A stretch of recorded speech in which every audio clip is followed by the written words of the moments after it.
hari ini kita kedatangan tamu yang nggak datang juga sih, kita yang minta dia datang. Jadi kita hari ini akan ngobrol sama temen dari PW Ibnu DIY, di mana dia sekarang jadi atau yang memegang di departemen dakwah. Siapakah dia? Sudah lihat sih sebenarnya sih. Nggak datang juga ya, kebetulan aja besok ada perlu di Jogja, berangkat malam biar pagi kan deket gitu. Oh, karena nggak takut polisi ya? Bukan.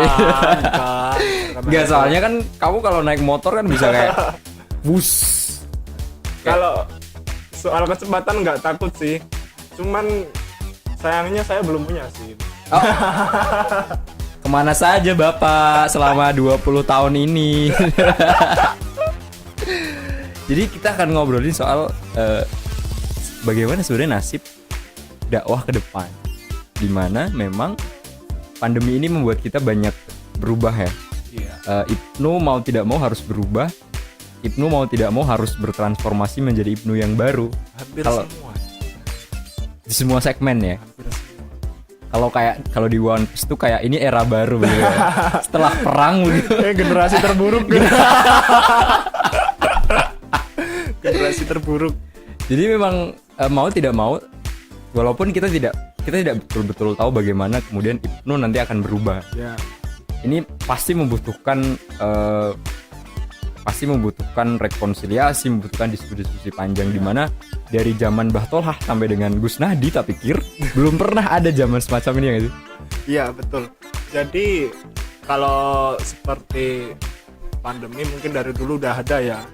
Dari influenza itu dulu kan ada, dan di Italia itu kalau nggak salah menyebabkan hampir 200 juta korban, nggak salah. Oh, berapa juta? Tinggi korban. sekali ya berarti ya. Itu virus influenza. Virus flu ya padahal ya. Iya, Influenza Italia berarti ya. Iya. Dan itu sekarang influenza itu sekarang sudah jadi apa ya? Virus global tapi dengan tingkatan imun manusia yang berbeda. I see. Dan tak pikir belum ada ini ya, semacam bukan obat flu ya, tapi kayak Yang apa ya? kalau virus kan harus ada apa yang disuntik gitu loh kan. Vaksin. Ada vaksin. Iya. Belum ada vaksin flu tak pikirnya. Kayaknya belum ada, cuman kalau obat untuk mengurangi gejala itu kan mungkin cuman apa ya, hormon kita sebenarnya. Oh, kayak mengurangi sakit kayak Ya. flu, sakit juga, sakit kepala segala macam. Tidak. Tapi sebetulnya secara kesehatan si vaksinnya itu belum ditemukan sekarang. Kalau setahu saya belum. Cuman mungkin obat-obatan yang ada sekarang itu cuman merangsang hormon kita, imunitas kita. Kayak antibodi kita biar Iya. lebih tahan ya gitu Iya. ya. Gitu ya. Memang kalau dipikir-pikir ya, tak pikir kalau ngomongin soal dakwah kayak selama ini begitu, kita selalu hampir di diskusi ke diskusi, dari warung kopi ke warung kopi. Iya. Akhirnya hari ini kita mungkin saja tidak akan menemukan, walaupun mungkin akan ditemukan, walaupun tidak kemudian dengan jumlah massa yang besar. Bagaimana kemudian dakwah melihat fenomena kayak gini? Nah, ini kita menghadapi dua dinding yang sangat kokoh, dan tidak mungkin salah satunya itu kita robohkan. Karena yang namanya mengaji itu kan, kalau menurut kiai-kiai kita, guru-guru kita kan harus face to face. Oh iya. Biar sanatnya benar-benar ada, kita tahu siapa guru kita, gurunya guru kita siapa, itu kan harus tahu. Di sisi lain kita menghadapi pandemi yang menghalangi hal itu terjadi. Nah, ini butuh suatu kayak sesuatu yang baru yang bisa memadukan antara yang harus face to face tadi dengan keadaan kita sekarang. Itu harus bisa dipadukan, dan itu butuh inovasi baru kayaknya. Jadi kayak bagaimana kemudian transfer barokah itu bisa ditemukan begitu lah ya. Secara online, barokahnya di download. Oh menarik gitu, kalau dihack itu siapa aja bisa berbarokah ya.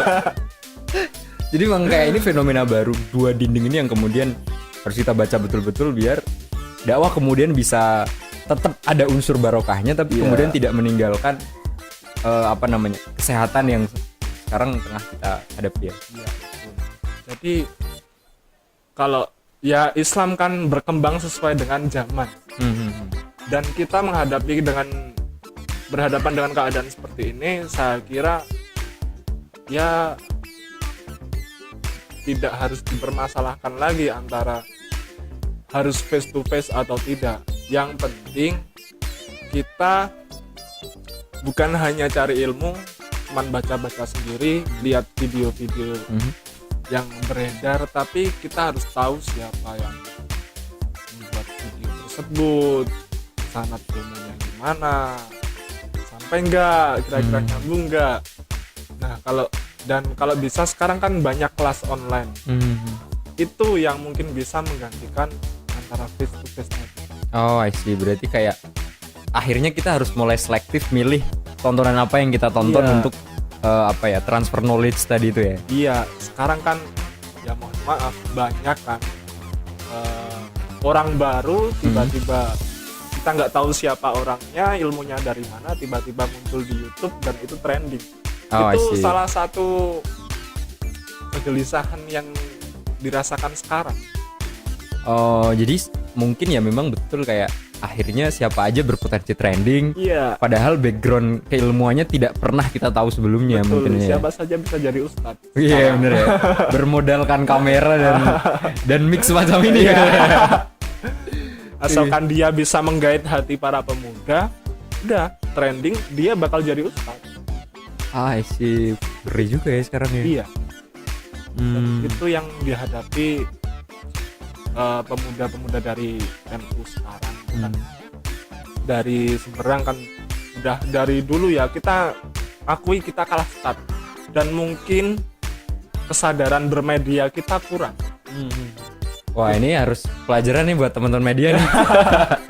Karena apa? Ya itu tadi, karena kita yang ngaji itu face to face.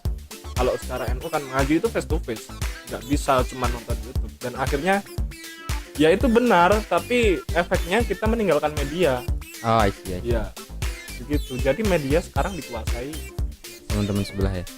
Makanya kalau aku kemudian kegelisahanku adalah kegelisahan teman-teman juga hari ini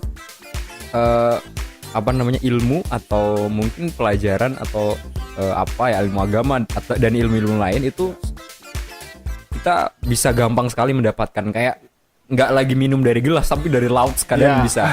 Tapi kemudian cara bahasanya kurasi atau melihat ini sumbernya primer atau apa, itu yang kemudian kita hari ini tidak tahu. Mungkin dakwah bisa kemudian membuat semacam formula khusus untuk kita lebih bijak dalam mengonsumsi hal-hal semacam ini. Iya, memang itu jadi salah satu PR besar sebenarnya, karena kita butuh mengedukasi kaula muda kita. Jadi tapi kesulitan kita karena kaula muda kita sekarang kan mana yang trending itu yang diikuti. Oh, I see. Bukan mana yang benar, mana yang itu yang diikuti. Oke. Tapi mana yang trending, karena sepertinya beragama itu hanya untuk lifestyle. Ikut hijrah lah, ikut ustadz itulah, tapi nggak tahu asal usulnya dari mana, keilmuannya gimana, itu kan kurang tahu. Jadi ya bisa dikatakan lumrah kalau banyak yang seperti itu, karena itu tadi kaula muda kita kayaknya beragama itu hanya untuk lifestyle. Oke. Jadi masih kayak belum diinternalisasi lah ya. Oke, jadi mungkin memang sebenarnya banyak sekali PR kita untuk ke depan. Mungkin kita akan banyak ngobrol ke depannya. Jadi mungkin teman-teman nanti akan punya banyak pertanyaan terkait apa-apa yang bakal kita bahas di video-video selanjutnya. Bisa mention kita di @ibnudiy dan @pwippnudiy. Itu saja, nggak usah minta nomor WA-nya. Nanti boleh lah tak kasih di link deskripsi mungkin. WA-nya rekan Udin ini biar nanti mungkin bisa konsultasi mengenai fenomena hijrah dan lain-lain. Oke, kita ketemu di video selanjutnya. Like kalau suka sama video ini, dislike aja kalau nggak suka. Kita ketemu video selanjutnya. Yuk. Sering nonton Gadget TV. Iya, korban gitu.